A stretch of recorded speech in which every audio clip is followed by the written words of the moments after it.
띵굴 51번입니다. 지름이 8mm인 물방울의 내부 압력을 구하는 문제입니다.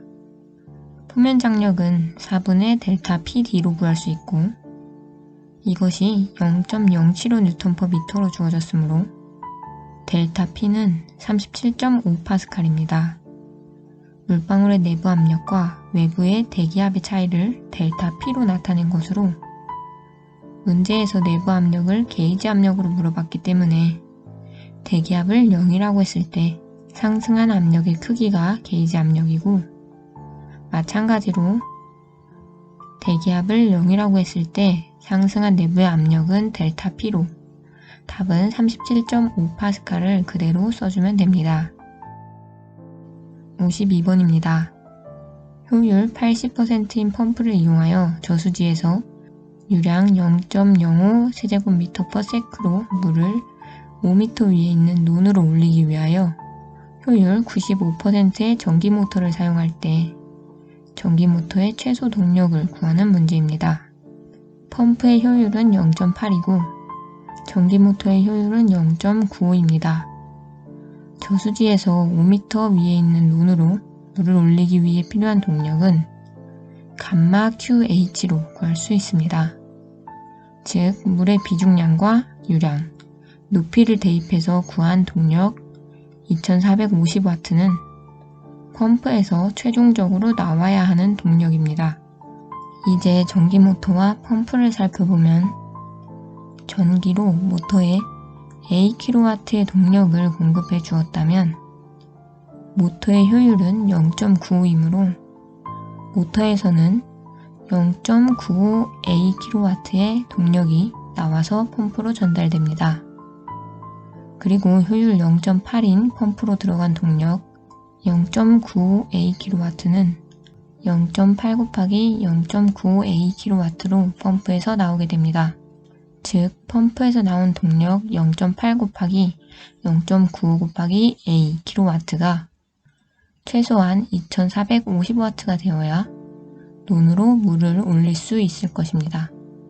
따라서 2450W는 0.8 곱하기 0.95A 곱하기 1000W를 계산하면 전기모터에 공급되는 동력 A는 3.23kW로 답은 4번입니다. 53번입니다. 물이 직경 0.3cm, 길이 9m인 수평 파이프 내부를 평균 속도 0.9m/s로 흐를 때 어떤 파이프 유동이 되는지 고르는 문제입니다. 레이놀즈 수를 구해서 그 값이 2300 이하이면 측류, 4000 이상이면 난류, 그 사이면 천이 유동이 됩니다. 레이놀즈 수를 μ분의 ρVD로 계산하면 1.519 곱하기 10의 마이너스 3승분의 물의 밀도 1000 곱하기 속도 0.9 곱하기 직경 0.003m로 1777이 나옵니다. 따라서 레이놀즈 수가 2300보다 작기 때문에 측류 유동입니다. 54번입니다. 점성계수 μ는 0.98인 뉴턴 유체가 수평 벽면 위를 평행하게 흐르고 벽면 근방에서의 속도 분포가 u라고 할 때 벽면에서의 전다 능력을 구하는 문제입니다. 수평 벽면에서 전다 능력 타우는 mu du dy로 구할 수 있습니다.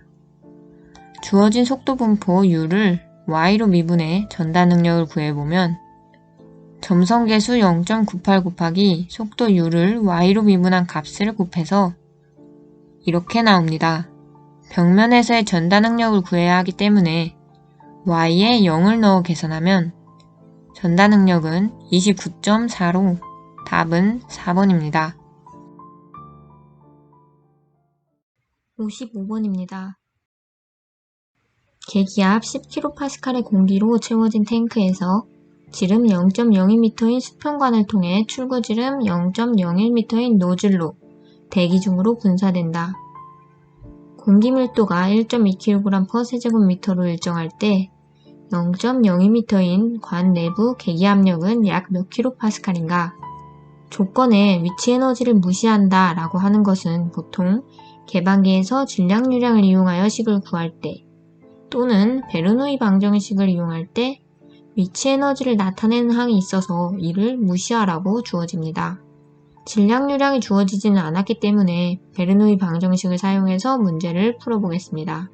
공기로 채워진 탱크를 상태 1, 지름 0.02m인 수평관을 상태 2, 지름 0.01m인 노즐 출구를 상태 3이라고 하면 탱크는 계기압 10kPa이고 노즐 출구는 대기압으로 절대압력 101kPa, 계기압력으로는 0kPa인 상태에서 상태 2의 계기압력을 구하는 문제입니다.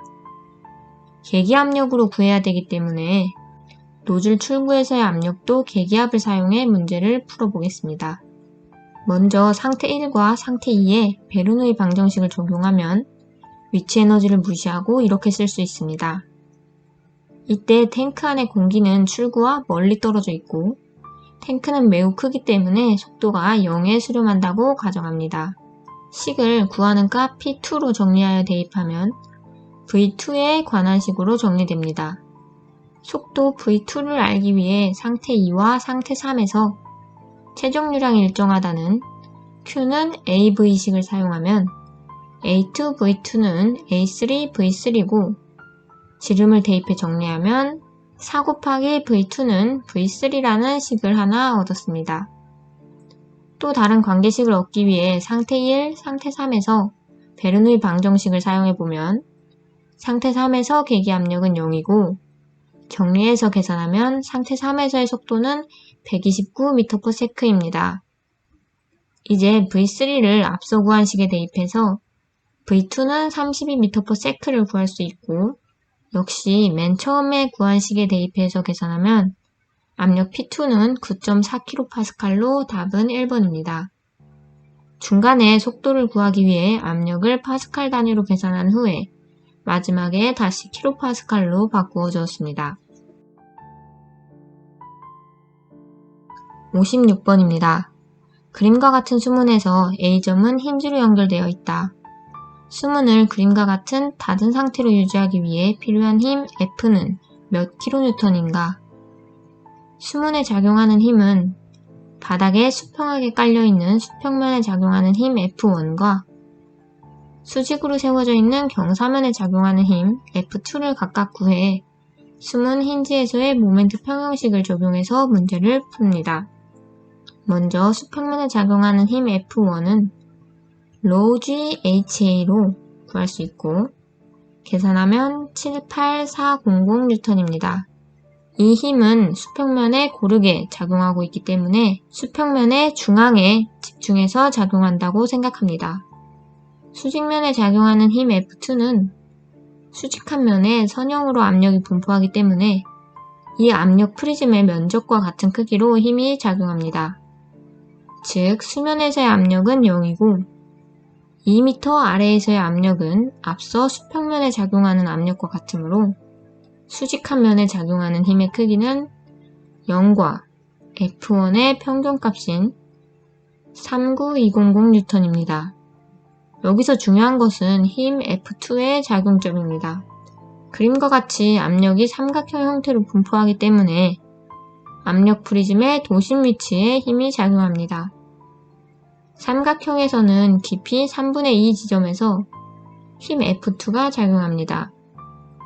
따라서 수문에는 다음과 같이 힘 3개가 작용하고 있고 힌지에서 모멘트 평형을 이용하여 계산하면 힘 F는 52267N으로 답은 52.3kN입니다. 57번입니다. 2차원 직각좌표계에서 속도장이 다음과 같을 때 유동장 내의 점 L, L에서 유속의 크기를 구하는 문제입니다. 속도에 대한 공식이 주어졌기 때문에 x, y에 L을 대입하기만 하면 되는 문제입니다. 점 L, L에서 속도 V는 L분의 U에 마이너스 Li 벡터 더하기 Lj 벡터입니다. L분의 U를 각각 곱해주면 속도는 마이너스 UI 벡터 더하기 UJ 벡터입니다.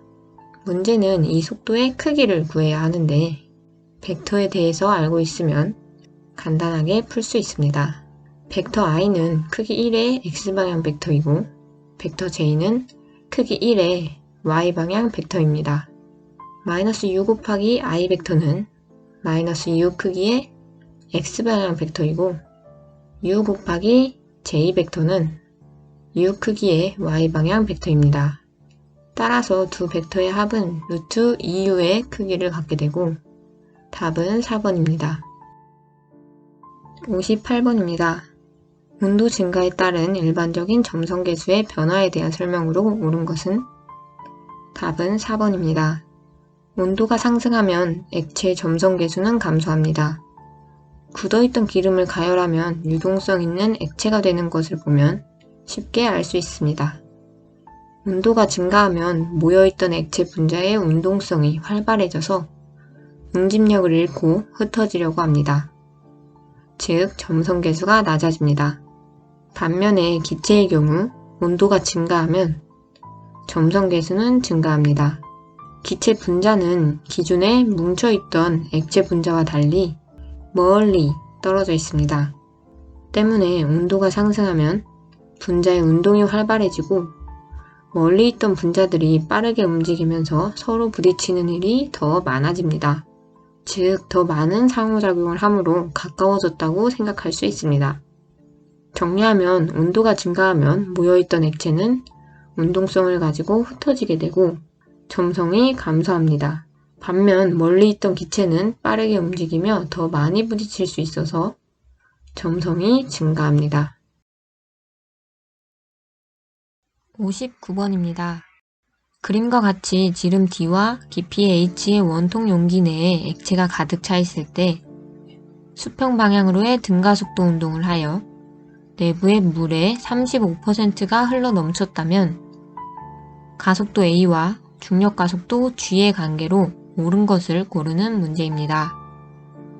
처음에는 용기 내에 액체가 가득 차 있다가 그림처럼 넘쳐 흘렀으므로 이만큼에 해당하는 유체가 흘러 넘친 것입니다.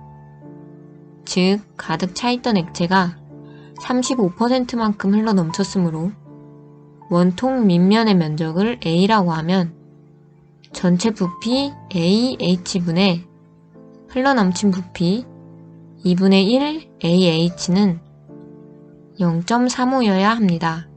이 식을 정리하면 H는 0.7H라는 관계식을 하나 얻게 됩니다. 다음으로는 수평 방향으로 등가속도 운동을 하는 유체에서 다음 공식 탄젠트 세타는 G분의 A를 알고 있어야 합니다. 만약 이 공식을 몰랐다면 우측 상단의 개념 영상을 참고하시면 됩니다. 탄젠트 세타는 공식에서 중력 가속도분의 수평 방향 가속도이고 그림에서는 D분의 H로 쓸 수 있습니다. 문제에서 D는 1.2H로 주어졌고 앞서 H는 0.7H 식을 구했기 때문에 대입해서 정리하면 A는 0.58G로 답은 1번입니다. 60번입니다. 직육면체가 점도 뮤인 유체 속에서 속도 V로 움직일 때 차원 해석을 통해 얻을 수 있는 항력 F에 대한 식을 구하는 문제입니다. 유체 속에서 움직이기 때문에 레이놀즈 수로 차원 해석을 통해 직접 표현식을 구할 수 있습니다. 하지만 차원 해석이 무차원수로 표현된다는 것만 알고 있으면 이 문제는 쉽게 풀 수 있습니다. 즉, 무차원수를 xn이라고 하면 차원 해석을 통해 무차원수 x1, x2, x3 등을 구할 수 있고 이 무차원수를 이용하여 식으로 이렇게 표현할 수 있습니다. 다시 말하면 차원 해석을 통해 이렇게 표현된 식에서 x1, x2, x3 모두 단위가 없는 무차원수라는 것입니다. 따라서 보기의 표현식에서 각 항이 모두 무차원수여야 합니다. 1번 식의 단위를 보면 F는 MA에서 힘 F의 단위는 kg/m/s 제곱이고 점성계수 U의 단위는 kg/m/s, 속도 m/s, A는 한 변의 길이로 미터이므로 정리하면 단위가 없는 무차원수입니다. 따라서 답은 1번입니다. 2, 3, 4번의 경우 단위를 구해보면 무차원수가 아닙니다. 2번의 경우 1번과 같은 식에서 속도 V만큼 나누어 주었으므로 단위가 속도의 역수이므로 무차원수가 아닙니다. 3번은 간단한 오른쪽 항만 보아도 속도 나누기 길이로 역시 무차원수가 아닙니다. 4번의 경우 왼쪽 항은 1번과 동일하기 때문에 무차원수이고 오른쪽 항을 보면 길이분의 점성계수 곱하기 속도로 정리하면 역시 무차원수가 아닙니다.